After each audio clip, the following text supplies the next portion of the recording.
Baik, adik-adik semua, untuk sore hari ini kita akan melanjutkan materi kita. Setelah sebelumnya kita bahas materi 1 dan 2 kita tentang stoikiometri. Sore hari ini kita akan belajar tentang larutan. Mungkin adik-adik sudah pernah belajar gitu ya di kelas mungkin, di kelas 10 mungkin gitu ya, atau mungkin di sekolah juga sudah pernah belajar, tapi kita akan coba mengulasnya lagi sehingga adik-adik jadi jauh lebih paham tentang materi ini gitu.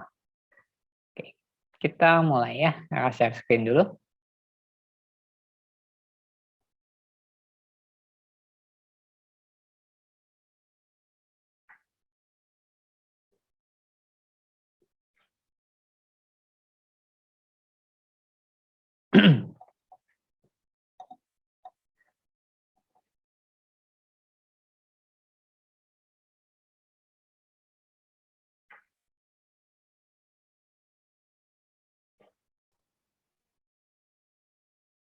Oke, materi hari ini kita akan berbicara tentang larutan, spesifiknya kita akan berbicara tentang larutan elektrolit dan konsentrasi larutan. Udah pernah belajar kan ya? Mungkin sebagian juga sudah ada yang bisa materi ini gitu ya, tapi kita akan belajar lagi karena pengulangan itu akan membuat kita jadi lebih paham, menjadi lebih lancar gitu ya, lebih ahli gitu untuk materi ini. Oke,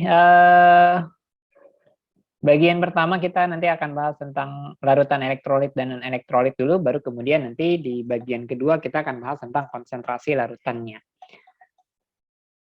Kita masuk ke yang pertama, seperti biasa. Nah, masih ingat nggak nih? Di antara zat berikut mana yang merupakan larutan? Ayo, mana larutannya? Yang mana yang merupakan larutan? Apakah kopi, susu, atau teh? Yang larutan yang mana? Yang teh, ada yang jawab kopi. Teh, ada kopi sama teh, ada yang jawab susu. Kopi dan teh, kopi juga katanya. Teh dan kopi, es teh, nggak ada esnya ya. Es teh nggak ada esnya, sayang sekali. Kalau ada es teh enak kayaknya, seger ya.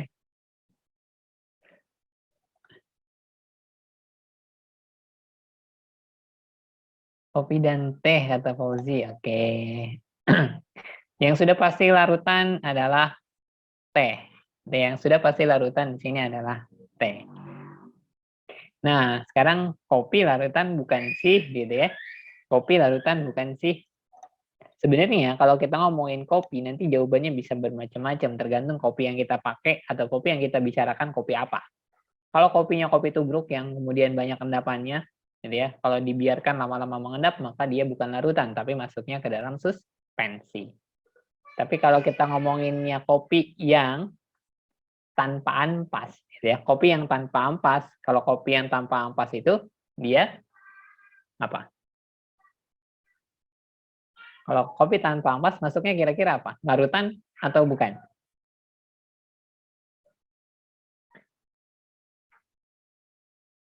Oke, kalau kopi tanpa ampas itu masuknya koloid, bukan larutan ya.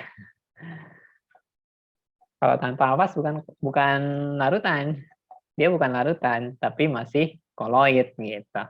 Jadi yang masuk koloid di sini, yang masuk larutan siapa? Yang teh. Susu masuknya apa?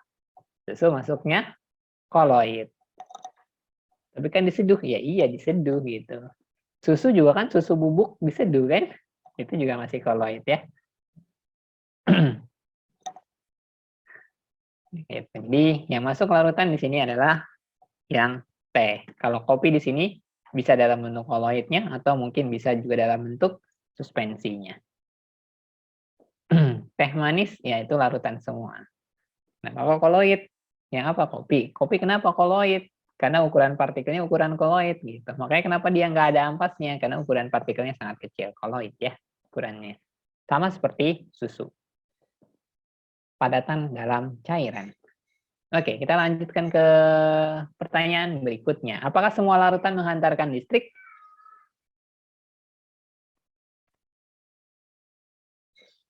Tidak. Oke. Jawabannya sama ya. Tidak, tidak, tidak, tidak, tidak, tidak, tidak. Oke. Sekarang kalau pertanyaannya diganti, apakah air pasti menghantarkan listrik?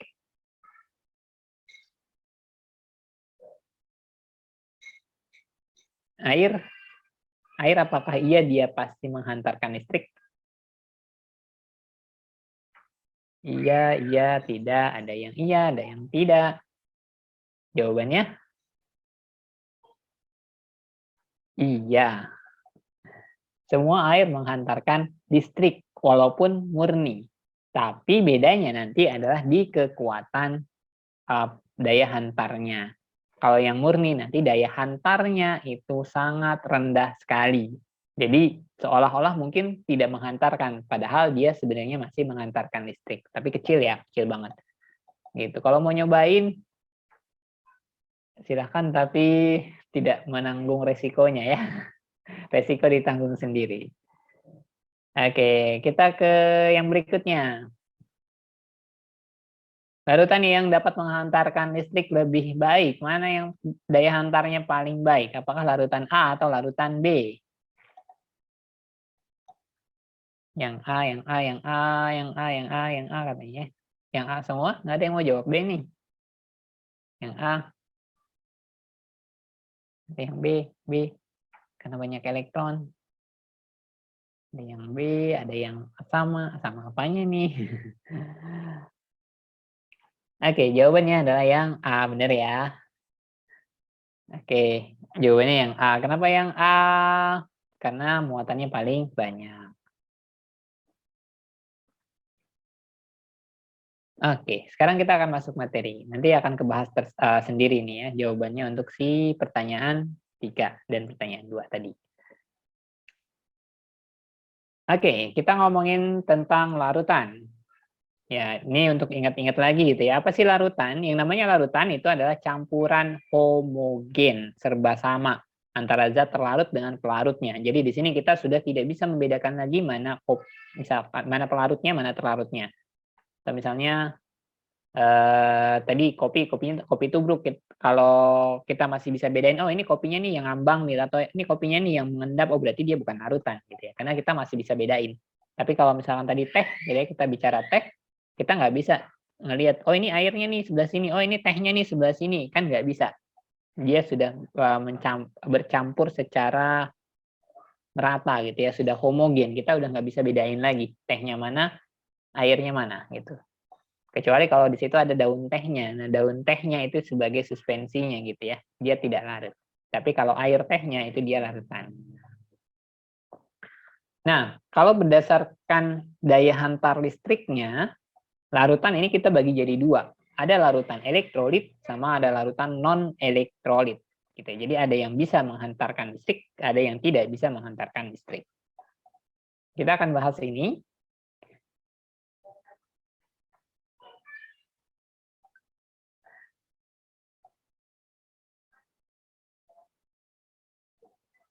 Oke, ada yang nanya, kalau ada yang larut, ada yang tidak larut dalam satu larutan, ya kita base-nya apa dulu gitu. Kita ngelihatnya siapanya dulu. Bisa jadi masuk ke larutan, bisa jadi masuk ke suspensi. Makanya base-nya apa dulu gitu. Kalau misalkan mau lihat si yang ngendapnya, berarti dia suspensi itu maksud masuknya. Gitu ya. Oke, kita bahas ke materinya larutan elektrolit. Untuk larutan elektrolit, ini adalah larutan yang dapat menghantarkan arus listrik. Dia bisa menghantarkan arus listrik, baik menghantarkannya dengan mudah ataupun susah gitu ya. Baik dia menghantarkan secara kuat ataupun lemah. Dia masuk kategori larutan elektrolit. Sorry, di situ ada salah ketik ya. L-nya harusnya hilang satu. Larutan elektrolit. Nah, pada larutan elektrolit, ketika kita uji dengan nyala lampu, maka larutan elektrolit ini tandanya adalah dia menyala baik terang maupun redup dan ada gelembung gas. Yang sudah pasti ada itu adalah gelembung gas. yang sudah pasti ada itu gelembung gasnya. Tapi kalau masalah nyala, terang, redup, ini nggak pasti. Bahkan bisa jadi, gitu ya, bisa jadi kita menemukan suatu larutan yang lampunya mati, gitu ya, lampunya mati, tapi ada gelembungnya. Lampunya nggak nyala nih, gitu ya, lampunya nggak nyala, atau mungkin saking redupnya jadi kelihatan mati gitu, tapi ada gelembungnya. Nah, kalau misalkan masih ada gelembung gas di situ, berarti dia masih kategorinya elektrolit. Ya, kategorinya elektrolit. Karena masih kalau ada gelembung gas di situ, itu tandanya masih ada listrik yang mengalir. Ya.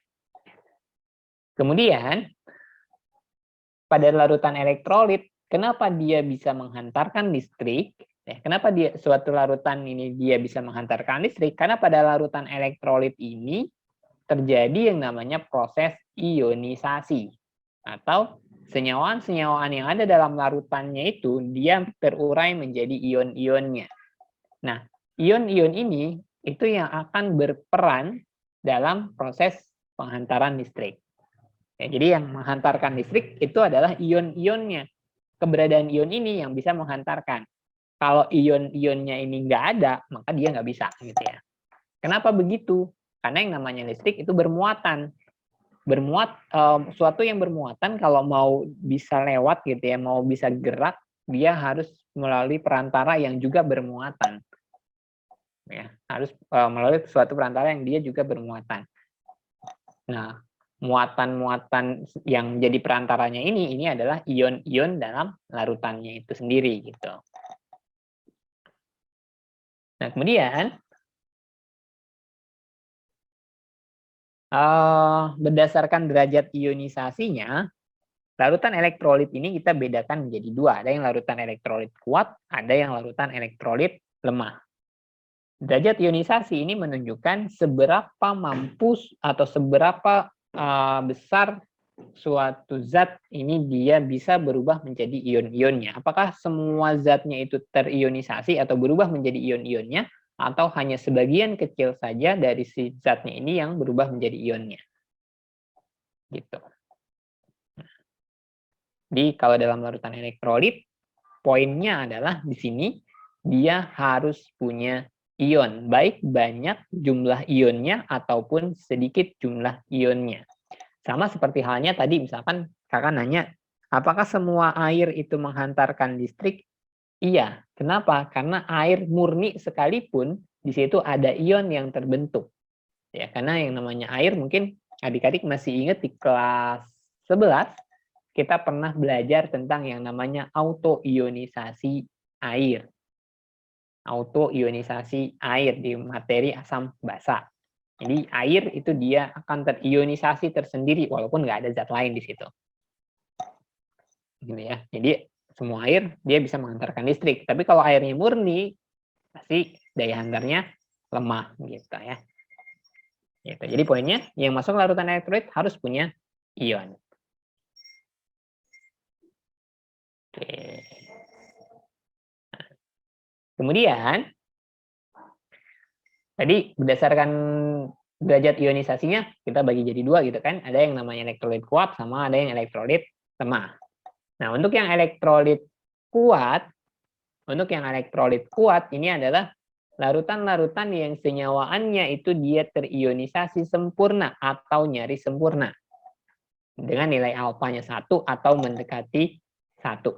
Ya, 1 atau mendekati 1. Misalkan di sini ada H2SO4.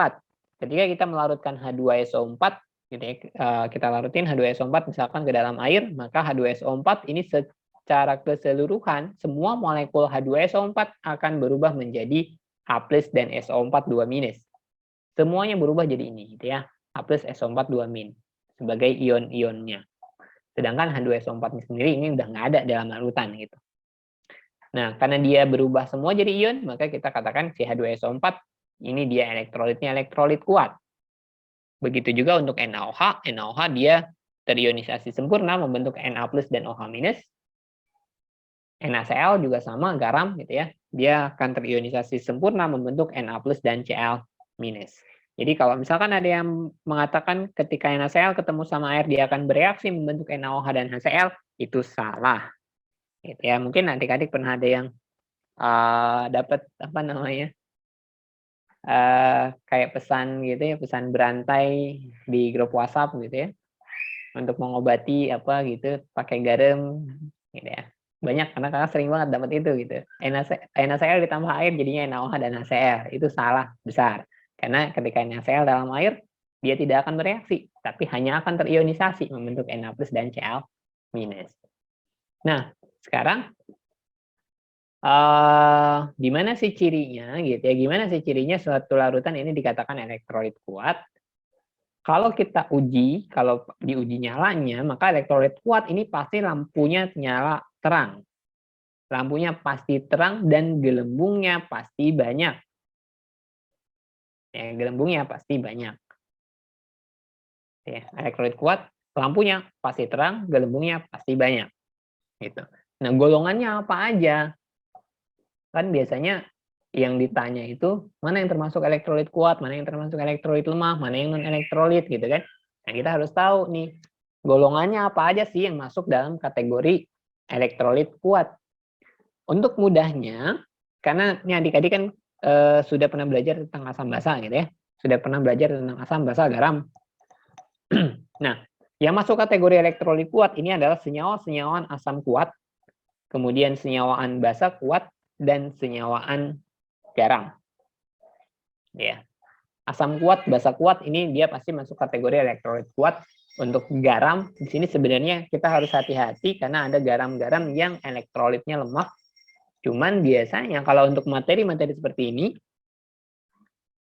kalau ketemu garam dia masuk elektrolit kuat. Biasanya ya. Cuman tadi, sebenarnya ada garam yang dia elektrolit lemah. Siapa garam yang elektrolit lemah? Di kelas 11 kita pernah belajar yang namanya KSP. Ada yang masih ingat materi KSP?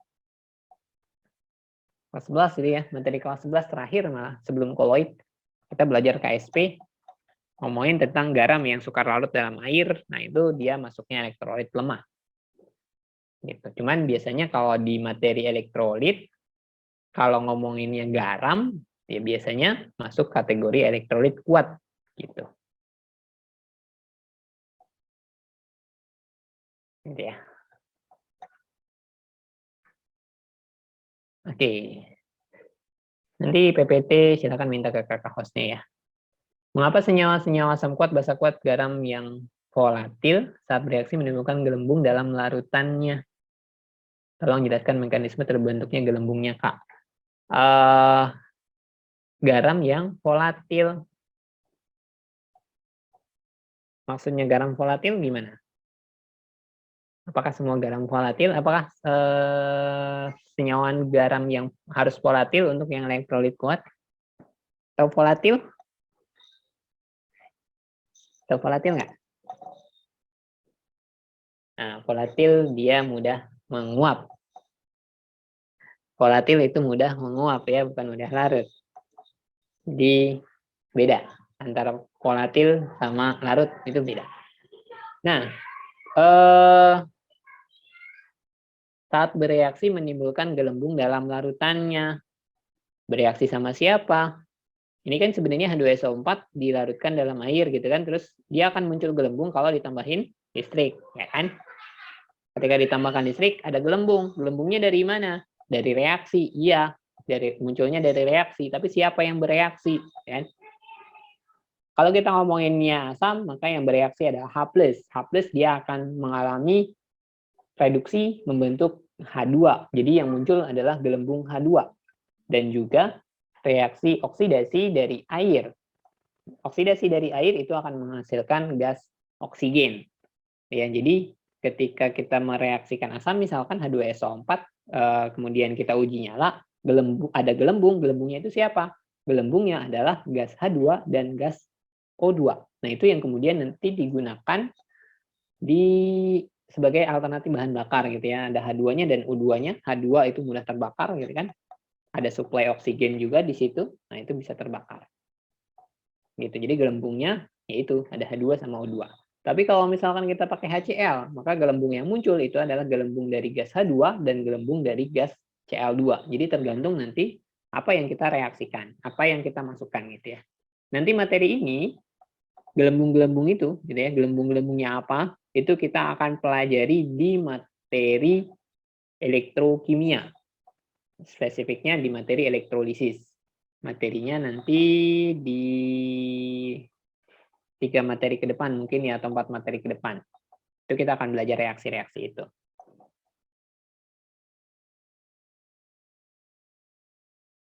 Begitu. Nanti kita akan belajar ya, tenang aja. Oke, ini untuk yang larutan elektrolit kuat. Cirinya tadi ya, asam kuat, basa kuat, garam. Kemudian, untuk yang elektrolit lemah, ini dia terionisasinya hanya sebagian. Dia nilai alfanya kurang dari 1, jauh kurang dari 1. Jadi kurangnya itu nggak dekat, tapi rada jauh gitu ya. Contohnya misalkan di situ ada CH3COH, dia terionisasi sebagian membentuk H+ dan CH3CO-. Nah, untuk senyawa-senyawa elektrolit lemah, di situ kalau kita lihat ada tanda kesetimbangan ya. Ini harusnya tanda kesetimbangan di sini. Nah, itu artinya berarti dalam larutan CH3COH kita akan memperoleh 3 spesies gitu ya. CH3COH-nya ada, H+-nya ada, CH3CO-nya ada. Jadi tiga-tiganya ini ada dalam larutan. Nah, pada senyawa elektrolit lemah, jumlah ionnya ini biasanya lebih kecil daripada jumlah molekulnya. Jadi jumlah ionnya itu dikit gitu ya, dikit doang. Dan nanti jumlah molekulnya bisa beda-beda gitu ya. Tergantung dari nilai alfanya berapa. Masing-masing senyawaan bisa berbeda nanti nilai alfanya. Begitu juga untuk misalkan NH4OH. NH4OH di sini dia terionisasi sebagian membentuk NH4+ dan OH-, ya, NH4+ dan OH-. Nah, di sini juga sama, NH4OH-nya ada, NH4+-nya ada, OH-nya ada. Nah, secara uji nyalanya, gitu ya, kalau kita uji dengan listrik, maka untuk senyawaan atau larutan elektrolit lemah ini, dia nyala lampunya, redup, gitu ya, relatif redup, bahkan tadi mungkin bisa hampir mati gitu kan, dan muncul gelembung, tapi gelembungnya ini dia jumlahnya sedikit, gitu. Jadi kalau di elektrolit lemah, kita akan menemukan ion di sini, misalkan ada ion negatif, ada ion positifnya, dan sisanya di sini masih ada molekul zat terlarutnya. Jadi hanya sebagian kecil aja nih yang membentuk ion. Begitu. Nah, golongannya siapa? Yang termasuk ke dalam elektrolit lemah itu adalah asam lemah dan basa lemah. Asam lemah dan juga basa lemah. Gitu. Jadi kalau ketemu asam lemah, oh dia pasti elektrolit lemah. Ketemu basa lemah berarti dia juga pasti elektrolit lemah. Karena yang namanya elektrolit lemah itu juga sama, dia hanya bisa terionisasi sebagian aja. Ya, dia hanya bisa terionisasi sebagian aja. Dan jumlah ion-ion yang terbentuknya itu lebih sedikit, gitu ya, lebih sedikit. Itu tadi sekalian menjawab ya yang nanya. Yang lampunya redup elektrolit lemah, ya gitu ya. Boleh lihat slide sebelumnya, slide yang mana? Yang ini. Ada yang mau SS, silahkan kalau mau di SS.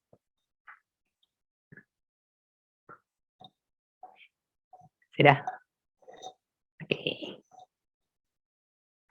Oke, ini untuk yang elektrolit lemah seperti itu ya. Jadi gampangannya kalau ketemu asam lemah, basa lemah, ya udah berarti dia elektrolit lemah. Jadi silakan diingat-ingat lagi siapa aja sih kira-kira yang masuk ke dalam kategori asam lemah, siapa yang masuk ke dalam kategori basa lemah gitu.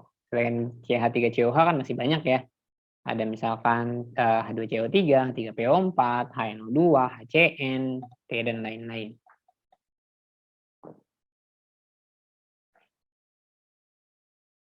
Nah, kemudian berikutnya kita ke yang non-elektrolit. Untuk yang non-elektrolit ini berarti dia tidak dapat menghantarkan listrik. Ya, dia tidak bisa menghantarkan listrik. Karena dia nggak bisa menghantarkan listrik, berarti kalau kita uji pakai nyala lampu ya lampunya pasti mati gitu dan tidak ada gelembung gas.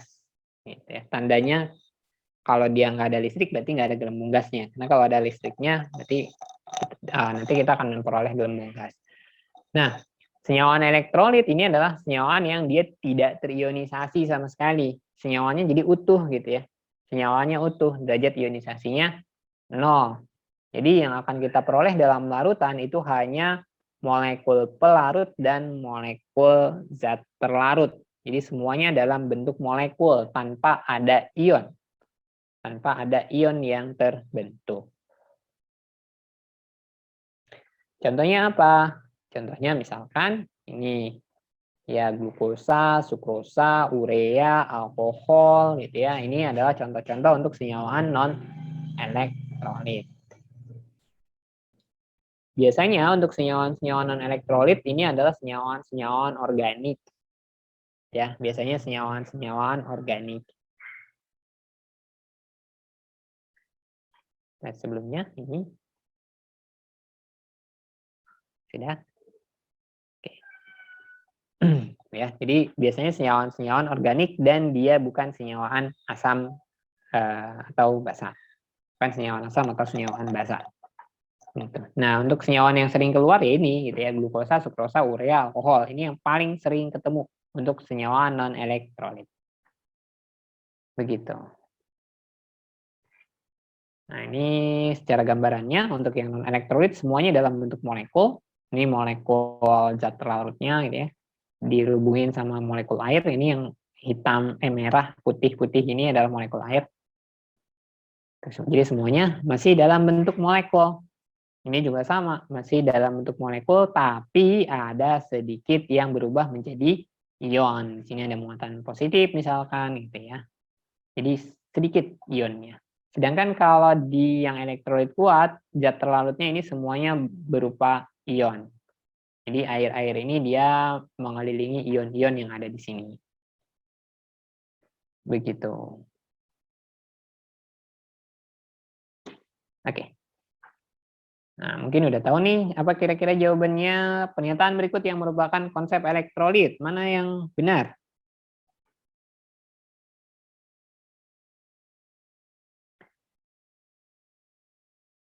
Yang B, ion, B. B. Oke. Oke, jawabannya yang B, benar ya. Oke, udah bisa semua nih. Kemudian berikutnya, senyawa ionik dan senyawa kovalen. Jadi senyawa elektrolit ini berdasarkan senyawaannya, ini kita bisa bagi jadi dua, ada senyawa ionik, ada senyawa kovalen. Senyawaan ionik ini adalah senyawaan-senyawaan basa atau senyawaan garam. Ya, jadi bisa berupa basa atau berupa garam. Ya, basa dan garam ini masuk ke dalam senyawaan ionik biasanya. Dan senyawaan kovalen polar. Ya, senyawaan kovalen polar. Dan di sini senyawaan kovalen polarnya ini adalah yang asam. Ya, yang asam. Nah, berdasarkan daya hantar listriknya, jadi kalau kita misalkan mau menguji ini kira-kira suatu senyawaan ini dia masuk kategori ionik atau kovalen polar, kita bisa uji seperti ini. Jadi, yang namanya senyawaan ionik maupun senyawaan kovalen, ketika dia berupa padatan, bentuknya masih padatannya, itu dia tidak bisa menghantarkan listrik. Tidak bisa menghantarkan listrik, karena di situ belum ada ion.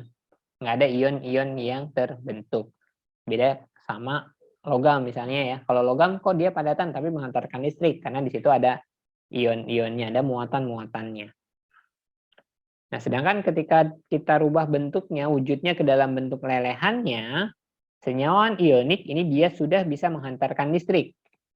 Sudah bisa menghantarkan listrik. Kenapa? Karena ketika dia berupa lelehannya, ionnya sudah muncul gitu ya, udah ada ion-ionnya. Jadi si senyawaan ionik ini dia akan terionisasi.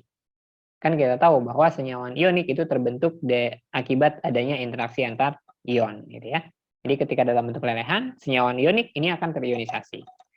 Sedangkan pada senyawaan kovalen polar, lelehannya itu tidak bisa menghantarkan listrik karena tidak ada ion yang terbentuk gitu. Misalkan kita punya HCl, HCl-nya HCl murni, nggak ada airnya misalkan. Maka HCl ini walaupun dia masuk kategori asam kuat, Tapi karena dia lelehannya misalkan gitu ya, nggak ada campuran apapun, semuanya murni HCl, maka HCl ini dia tidak dapat menghantarkan listrik gitu. Jadi bukan elektrolit kuat karena nggak bisa menghantarkan listrik dalam kondisi lelehannya. Gitu ya. Jadi nggak ada ion. Tapi ketika dalam bentuk larutannya, baik senyawan ionik maupun senyawan kovalen polar, ini dua-duanya bisa menghantarkan listrik. Karena di situ sudah ada ion. Ya, sudah ada ion yang terbentuk. Oke, ada yang mau SS yang ini? Silahkan. Jawabannya yang B ya.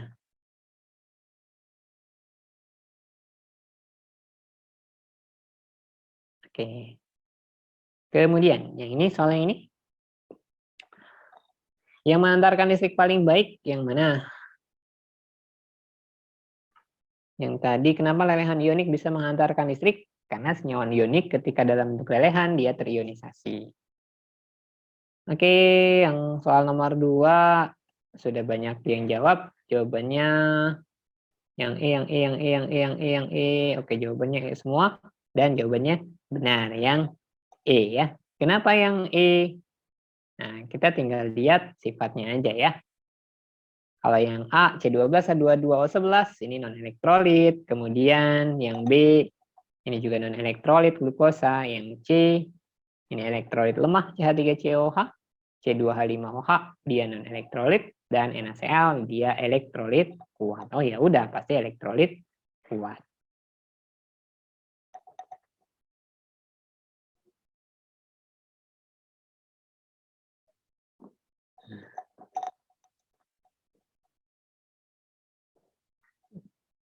Gitu.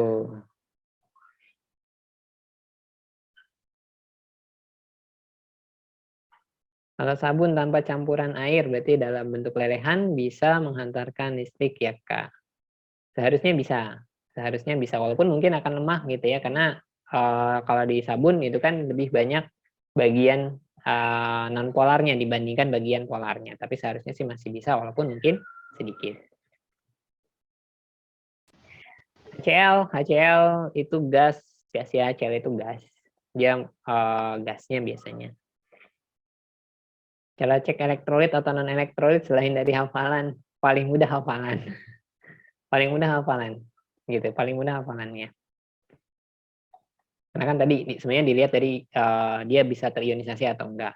Bisa terionisasi atau enggak berarti harus tahu ikatannya apa, ionik atau kovalen.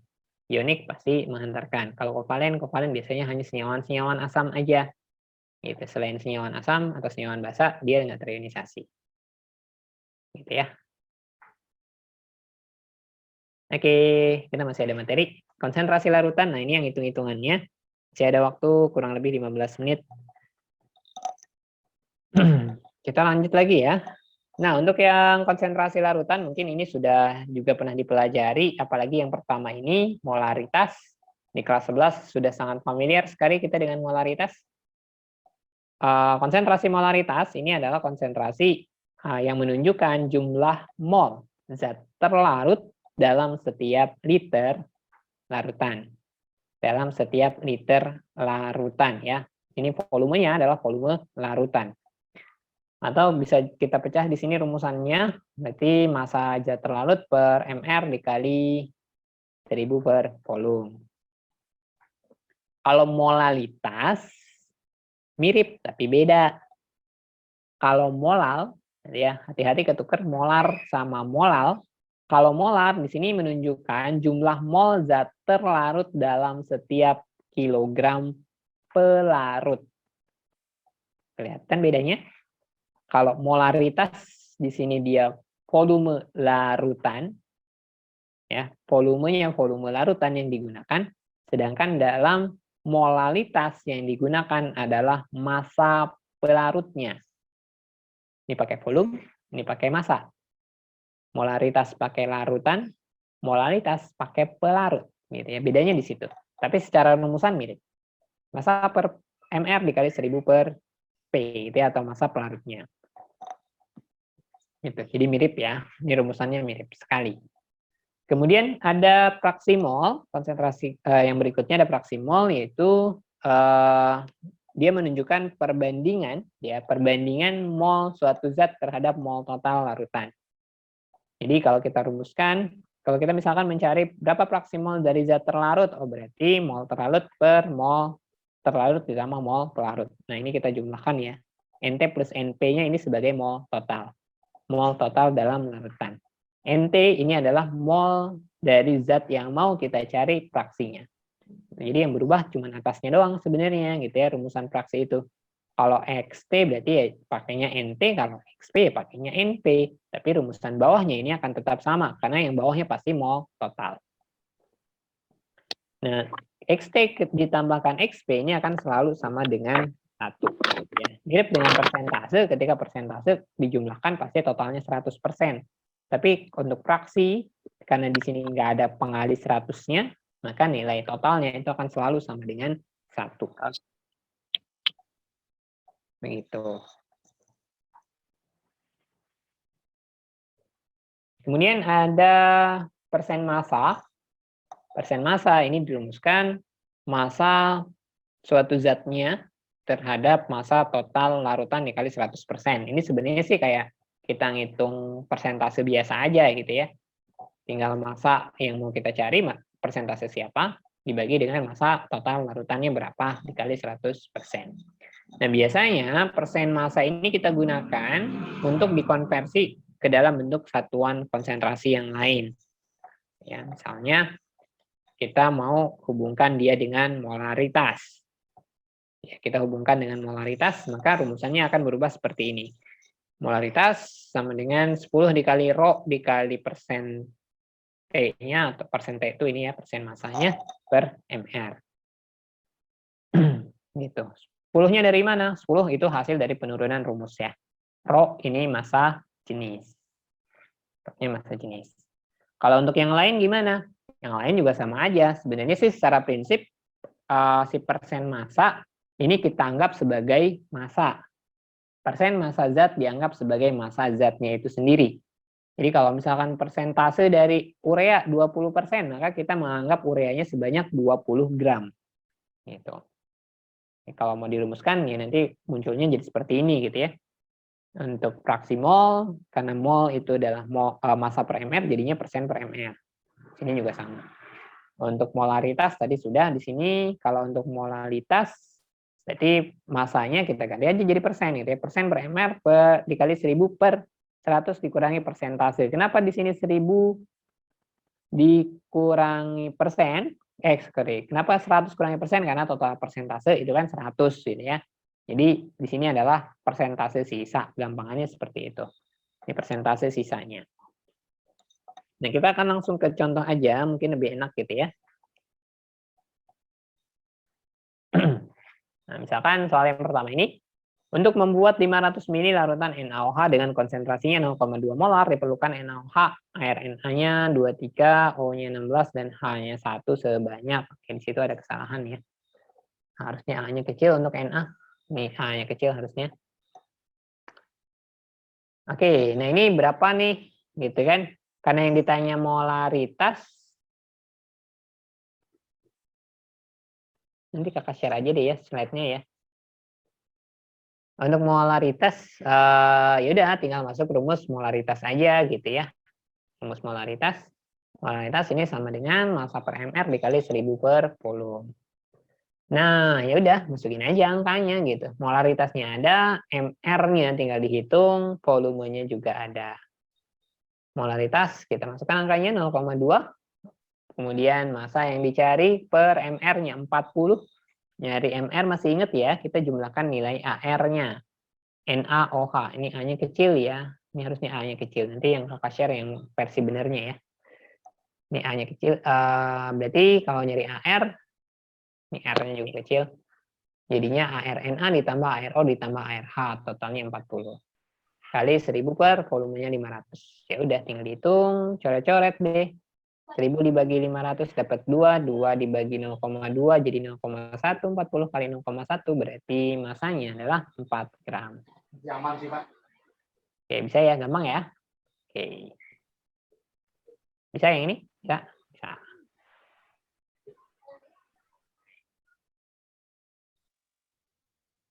Kita ke soal berikutnya ya. Ini masih mudah nih.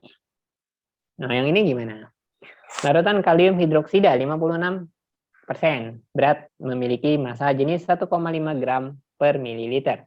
Maka molaritas larutan KOH dengan MR-nya 56 tersebut adalah.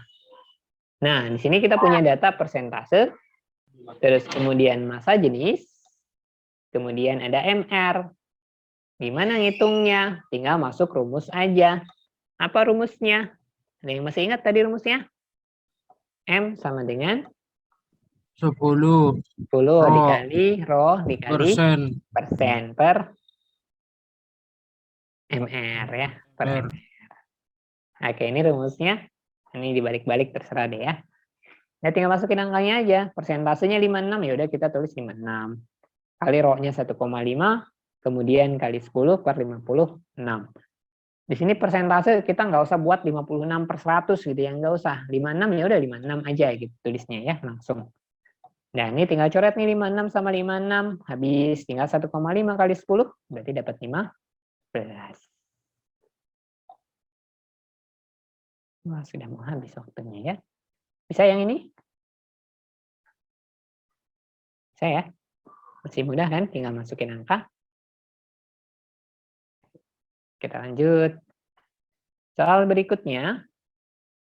Nah, untuk fraksi mol, bila 4 gram NaOH dilarutkan dalam 90 gram air, maka akan didapatkan fraksi mol NaOH-nya sebesar berapa? Nah, ini ya udah sama. Karena kita mau nyari fraksi mol, masukin aja ke rumusnya. Fraksi zat terlarut sama dengan mol terlarut per mol terlarut ditambah mol pelarut. Kita punya massa, oh ya udah berarti kita cari molnya pakai massa per mr gitu kan. Massa per mr per massa per mr ditambah massa per mr. Di situ nanti ada yang pelarut sama yang terlarutnya. Nah, tinggal masukin angka sebenarnya sih. Untuk NaOH, karena kita mau nyari NaOH ya, makanya di sini yang atas kita pakai mol NaOH. 4 massanya per 40 untuk MR-nya. Tadi ngitung MR-nya tinggal jumlahin aja. 4 per 40 per 4 per 40 ditambah 90 per 18. 18 ini MR untuk air. Ya, 18 ini MR untuk air. Udah deh dihitung. Karena di sini bentuk pecahan, ya udah kita pertahankan bentuk pecahannya. Jadinya 1/10 dibagi 4 ya. 1/10 ditambah 5. Tinggal dijumlahin yang bawahnya. Yang atas 1/10, yang bawah 1/10 ditambah 5, kita dapatnya 51/10. Nah, tinggal dicoret tuh 10 sama 10-nya. Berarti kita akan memperoleh hasil XT-nya adalah 1/51. Ada pertanyaan untuk yang soal ini?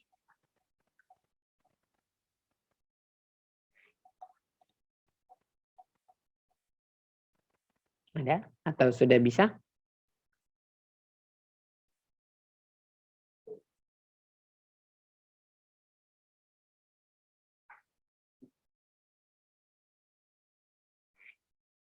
Belum ada ya, jelas ya. Oke. Oke, kita lanjutkan ke soal berikutnya. Molalitas larutan glukosa 20% adalah, oke, kita di situ ada persentase, yang diminta adalah molalitas. Contohnya satu nyari MR, oke nanti ya. Rho-nya Rho larutan, iya, Rho-nya Rho larutan, bukan Rho air. Oke, molalitas sebenarnya tinggal masuk rumusnya aja. Karena di sini ada persentase, maka persentase ini kita anggap sebagai massa. Glukosa 20%, oh berarti kita anggap glukosanya sebanyak 20 gram.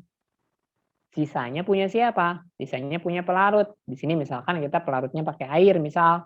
Berarti massa airnya itu adalah 80 gram gitu ya. Dari 80% ya, 80% berarti kita anggap dia sebanyak 80 gram. Nah, sisanya ya udah tinggal masuk rumusnya aja biasa gitu kan. Molalitas sama dengan massa per mr dikali 1000 per P. Tinggal masukin deh angkanya. W-nya massanya berarti kita ambil yang 20% atau 20 gram. P-nya kita ambil dari 80% atau 80 gram. Nah, udah gitu kan. Udah deh tinggal dicoret-coret deh. 20 dibagi 80, nanti dapatnya 1/4. 1000 dibagi 4 dapat 250. 250 dibagi 180, Dapatnya 1 koma. Siapa yang 1 koma di pilihan? 1,39. Jadi jawabannya adalah 1,39 molar. Ada pertanyaan?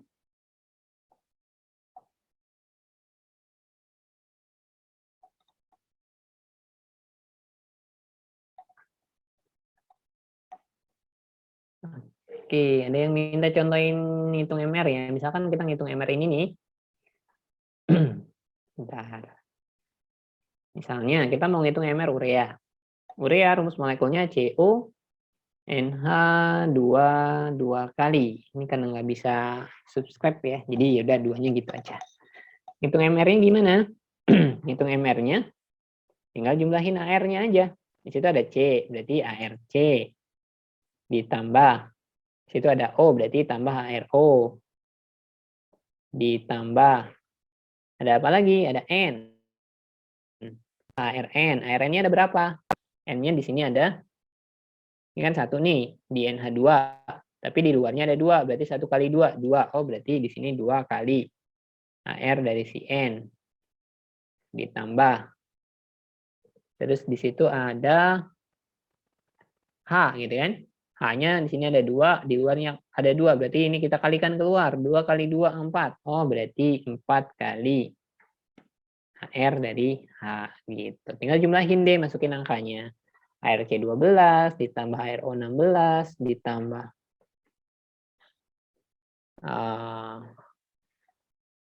ini 16 ditambah 2 kali ARN itu 14 ditambah 4 kali ARH itu 1. Tinggal dijumlahin deh, nanti dapat 60. Gitu ya, kalau ngitung urea gitu. Ngitung MR-nya seperti itu. Ada pertanyaan untuk soal yang ini? Bisa? Oke, sudah 17.30.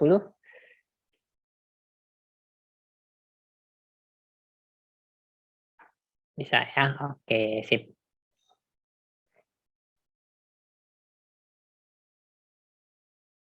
Soal terakhir, satu lagi ya.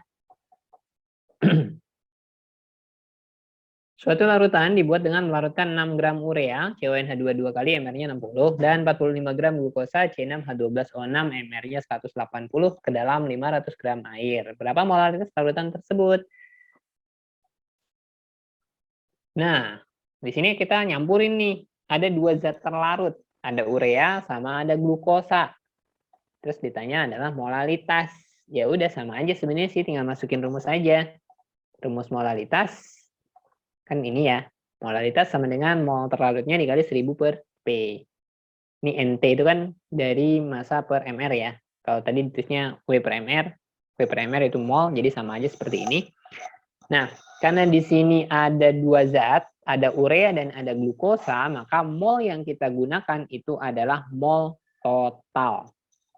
Mol yang kita gunakan adalah mol total. Jadi kita menjumlahkan si mol ureanya dan mol glukosanya. Ya, jadi jumlahin aja molnya. Nah, tinggal masukin angkanya. Untuk yang urea masanya 6, MR-nya 60. Untuk yang glukosanya masanya 45, MR-nya 180 dikali 1000 per P. P-nya massa pelarutnya 500 gram air. Udah tinggal dihitung deh. 6 per 60, 0,1. 45 per 180, 0,25. 1000 dibagi 500 dapatnya 2. 0,1 ditambah 0,25 dapatnya 0,35 dikali 2 berarti dapatnya 0,7 begitu. Kebablasan. Oke, ada yang mau ditanyakan? Sudah selesai materi kita hari ini.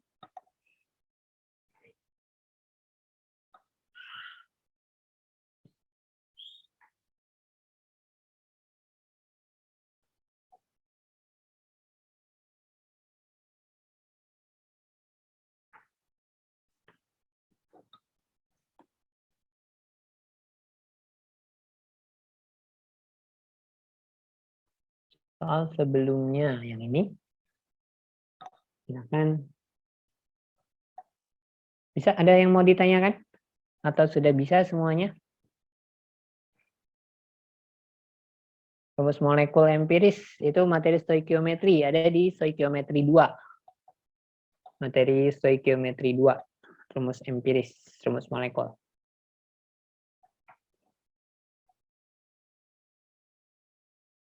Kalau dua zatnya berbeda dicampur, mol campurannya tidak dirata-rata. Enggak usah dirata-rata, jumlahin aja.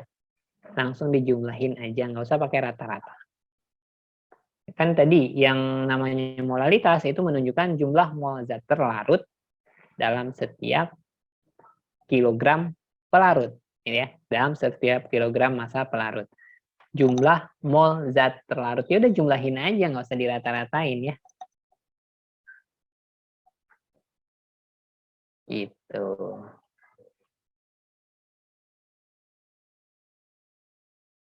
Materi UTBK yang paling sulit dimengerti adalah apa ya? Sama sih levelnya ya, tapi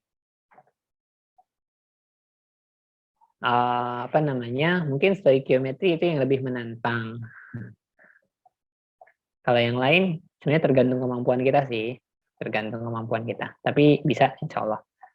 Kenapa ini NT? NT ini maksudnya mol total karena di sini ada lebih dari satu. Jadi mol ini mol gitu ya. Di sini itu mol. Kita karena lebih dari satu, ya udah mol total. Gitu. Ada yang jawab kimia organik. Kimia organik enggak kok, nggak susah ya. Kimia organik nggak susah. Kakak paling suka kimia organik.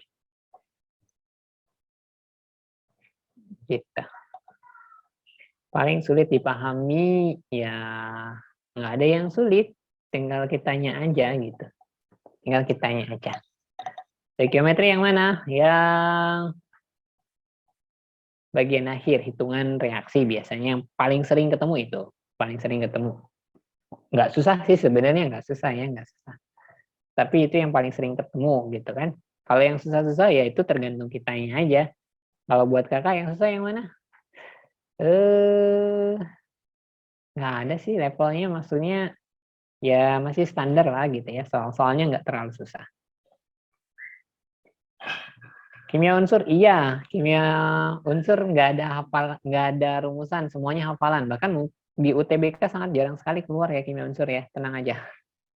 Kimia unsur jarang sekali keluar. Gitu. UTBK soalnya nggak susah-susah banget kok, tenang aja ya. Nggak susah-susah banget. Kalau belajar bisa kok insya Allah. Oke, ada lagi yang mau ditanya? Nggak ada ya, sudah bisa semua insya Allah. Nanti kalau misalkan masih bingung ada pertanyaan, silakan dikonsultasikan aja. Bisa manfaatkan fitur konsul di aplikasi. Atau kalau enggak, untuk yang teman-teman di NF, silakan datang ke lokasi NF terdekat. Nanti silakan konsultasi di sana ya. Just belajar kimia gimana? Yang pasti pertama adalah sukai kimianya dulu gitu. Kalau kalian udah suka belajar kimia, udah enak pokoknya. Gitu. Kuasai dasarnya, kuasai dasarnya. Kalau kakak biasanya ketika belajar itu mencari pertanyaan mengapanya gitu ya. Kalau kita udah bisa menjawab mengapa, itu biasanya bisa.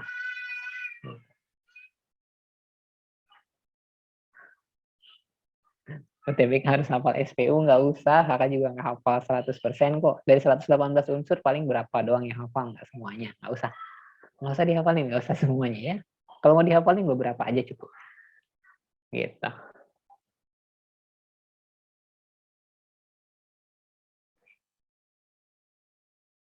UTBK 15 soal doang, cuman 15. Cuman 15. Tapi waktunya cuma 22 menit, jadi satu soal 1 menit aja. Nah, gitu. Oke, itu ya yang bisa kakak sampaikan. Nanti kalau misalkan masih ada yang mau dikonsultasikan, silakan konsultasi aja. Oke, kakak cukupkan sekian untuk pertemuan kita kali ini. Kita ketemu lagi di lain kesempatan. Kita belajar bareng lagi nanti. Kakak akhiri. Assalamualaikum warahmatullahi wabarakatuh.